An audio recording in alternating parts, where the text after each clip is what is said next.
Tonight, on To the Point. With fire season heating up, why the state's wildfire fight could be facing a new obstacle from Washington. Plus, Highlands Community Charter and Technical Schools accused of misusing public funds. What we're learning following an ABC 10 investigation.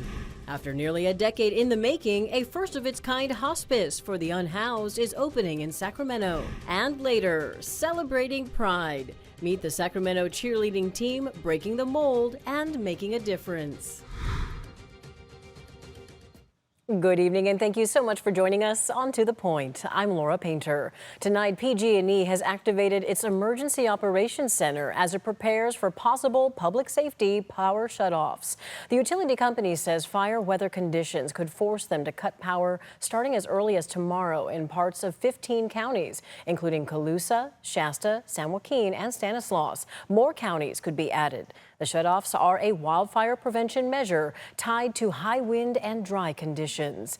With fire season in full force, Governor Gavin Newsom says cuts to the U.S. Forest Service will make it more difficult for the state to safely fight wildfires. ABC 10's Jeannie Nguyen joins us in studio now to share with us what the Trump administration cut and how local congressional leaders are responding. Jeannie. Well, Laura, these cuts are part of the Trump administration's plans on trying to cut back on wasteful spending. But Governor Gavin Newsom says this wildfire season is already extreme and the state can't afford to slow down its efforts on preventing another potentially big event.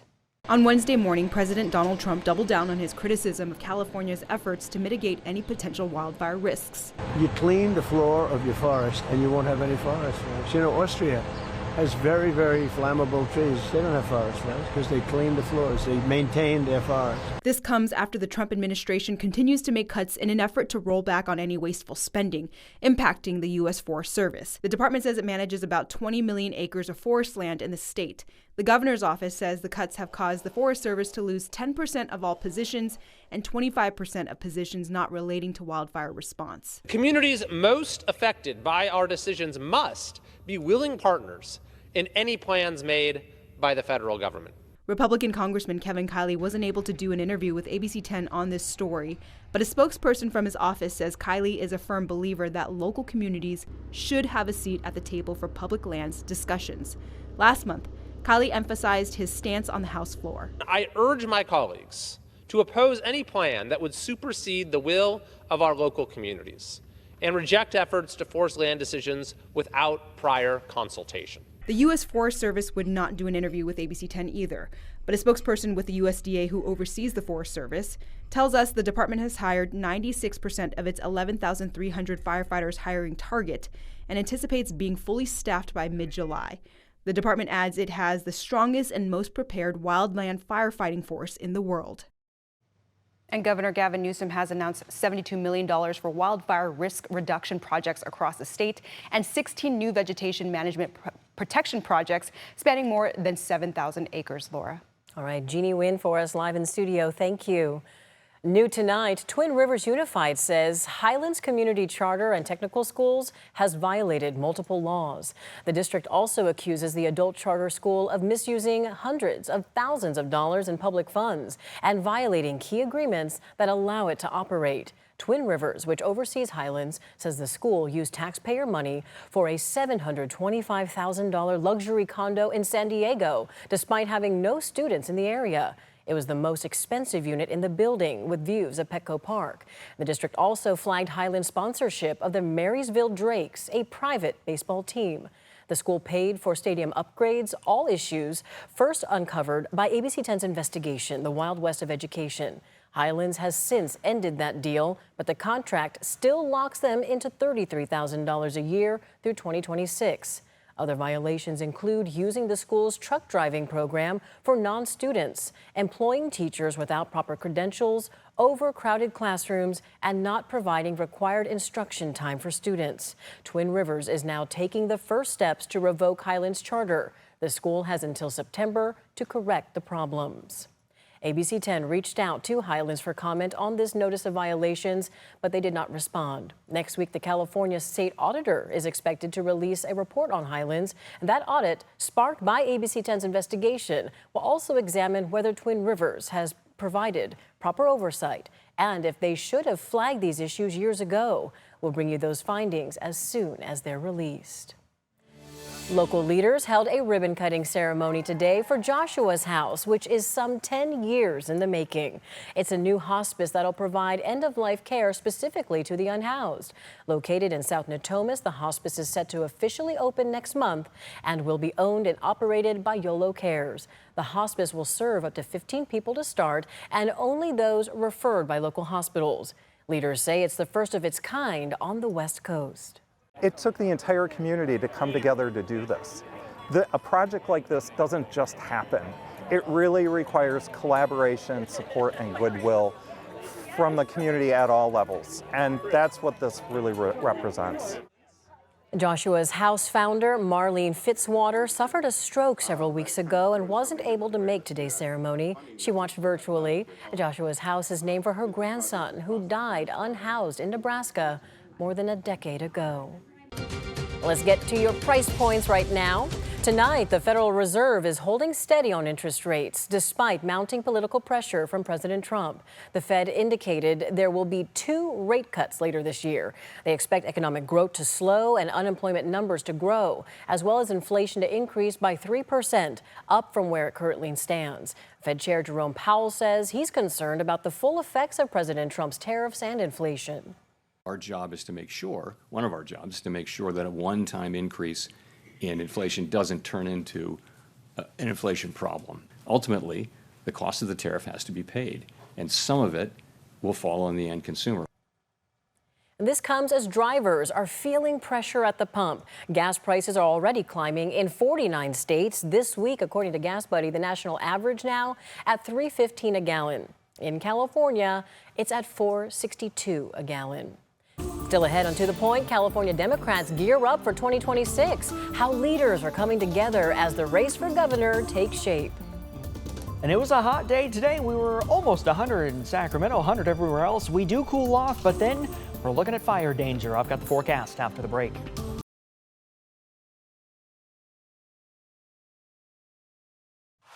Okay, the official start of summer is just around the corner, but Brendan, these last few days of spring are really bringing that heat and increased fire danger. Yeah, absolutely, especially with the heat today. 98 in Sacramento, oh so close to that triple-digit mark. The International Airport did make it to 100, but the official climate site at Sacramento Executive only, air quotes, made it to 98 this afternoon. 100 in Stockton, 101 Marysville, 101 in Vacaville, 99 Modesto, 96 in Jackson, 84 Truckee, about 10 degrees or so warmer than normal for the time of year. Good thing is we've got that Delta breeze, 5 to 15 miles per hour across the valley, 20 to 25 miles per hour out through the Delta. Temperatures at the moment starting to come down, but it is still hot. 96 in Sacramento, 98 in Stockton, 99 Manteca, 97 Modesto, 100 in Vacaville, 94 in Jackson, 90 Placerville, 82 in Truckee, 80 in South Lake Tahoe. Starting Thursday morning off mild, similar to this morning, upper 50s, so right near 60 degrees across much of the valley. Not as hot tomorrow, 80s and 90s in the foothills. Out in the Bay Area, looking at those 60s to 70s, 80s as you work your way inland, about 86 in Tracy, 86 in Vacaville as well. Across the valley, upper 80s to low 90s across much of the valley. In the metro area on Thursday afternoon, we're looking at about 88 degrees for most. Now, we are going to start talking about fire danger, though. Temperatures coming down, fire danger going up. We've got some PSPS, right? Public safety power shutoffs coming mainly in the foothills to the west of Interstate 5 and near 580 through the Patterson Pass area. And then we also have some in the upper valley on the west side of Interstate 5 near Willows and Williams. That's because wind gusts are going to be 35 to 50 miles per hour at times Friday and Saturday. So again, we are keeping an eye on the fire danger as it increases. I'll have more on that coming up at 11 o'clock. Laura. That sounds good, Brendan. Thank you.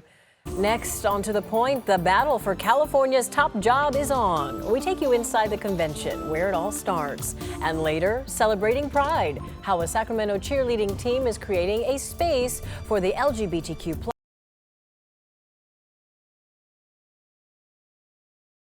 It's a pivotal moment for California Democrats as 7 top contenders gear up for the 2026 governor's race. At their first convention since President Trump's 2024 win, thousands gathered in Anaheim. The To the Point team was there covering the high-stakes battle for California's future. Here's anchor Alex Bell with the details.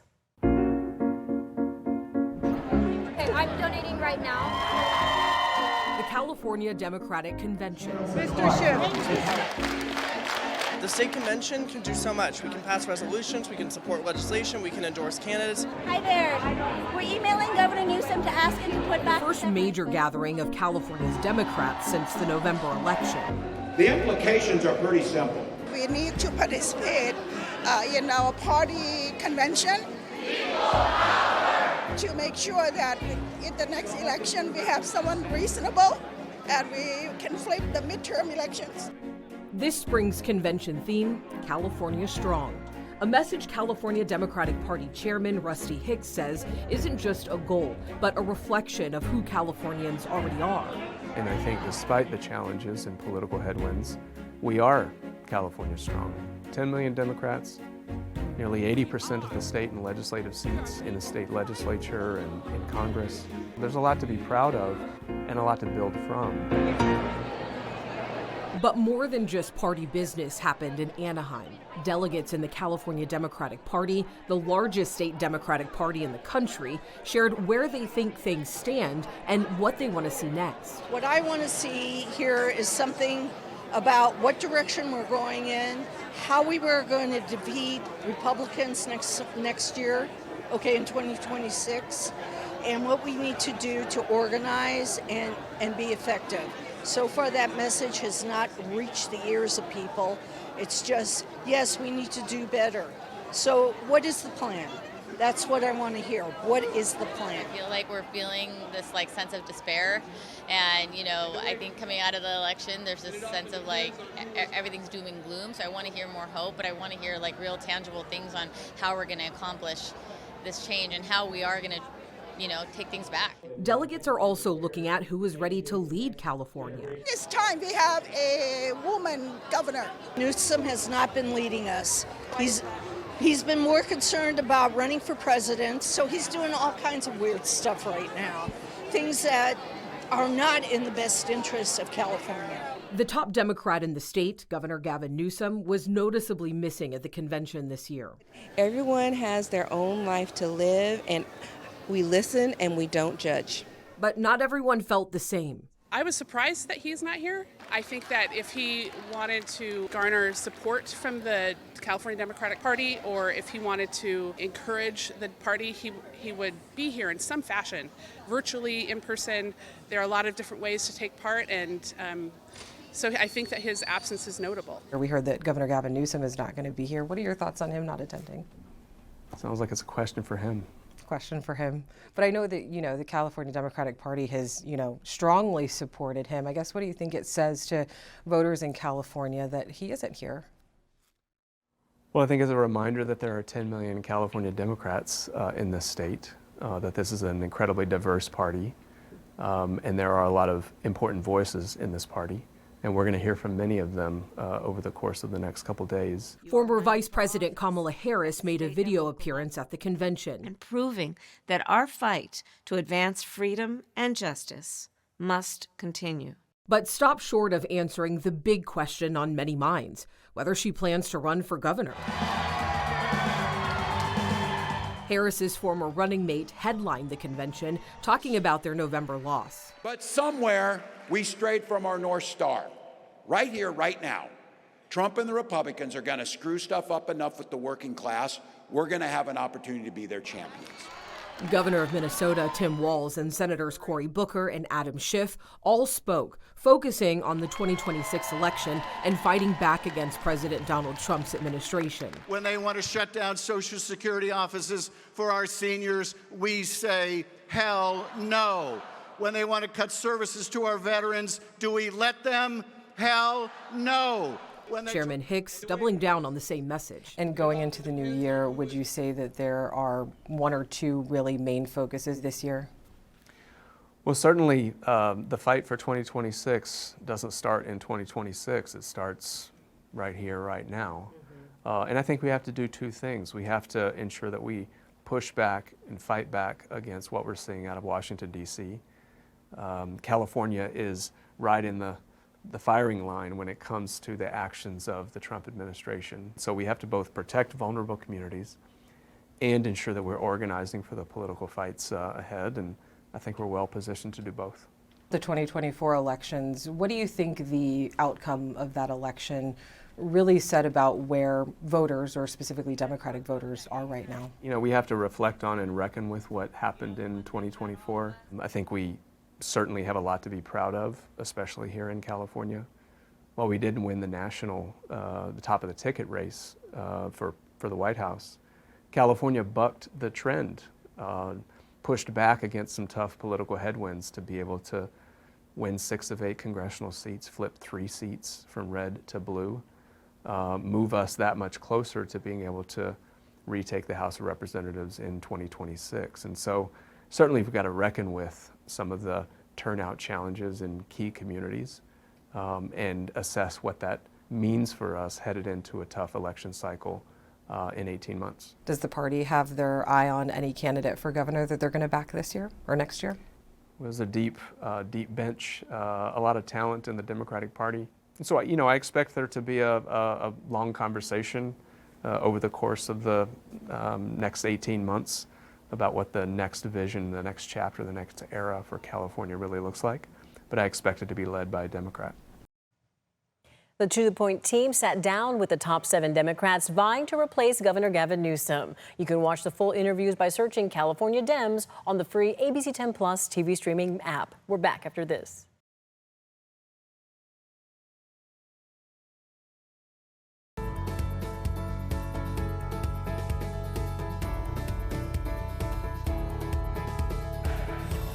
Tonight, as part of our Pride Month coverage, we're introducing you to a Sacramento-based and inclusive cheerleading team that's breaking the mold. ABC 10's Jeannie Nguyen shows us how they support and raise awareness for the LGBTQ+ community.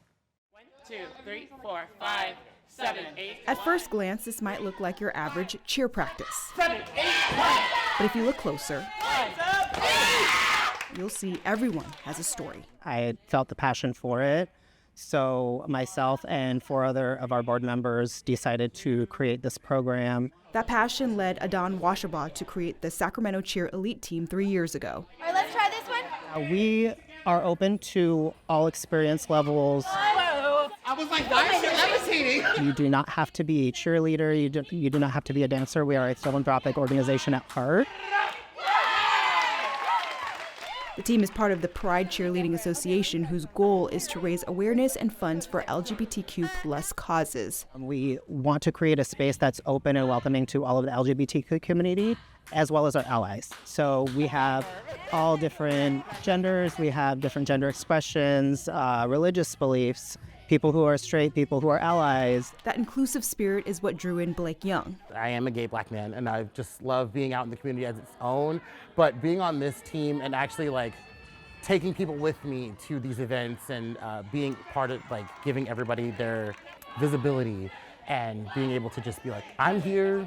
And community is an important part of why Jessica Bierley recently became a part of the team. Specifically, I have a lot of friends and family, loved ones who are part of this beautiful community, so it's a good chance for me to get out there and support them any way I can. With Pride Month being the busiest time of year for this team, Chase Freed says she's proud to represent an organization to uplift a community she cares about deeply. It's the joy that I get in uplifting the community and bringing my happy-go-lucky self and just putting smiles on people's faces, and then the awe that people have when they see our performances. Although Pride Month brings the biggest spotlight, Adon says their work continues all year long, creating a supportive place to go. We just want to make sure that our voices are a little bit louder for those people who may be in those queer spaces or those marginalized groups, because they don't always have the loudest voice. In Sacramento, Jeannie Nguyen, ABC 10. Great story, Jeannie. Thank you. And thank you so much for watching and inviting us into your home. If you have something that you think we should be looking into, just reach out to our team and we'll get back to you as soon as we can. And remember, To The Point doesn't end here. To watch stories featured on the show, just download ABC 10 Plus on your TV.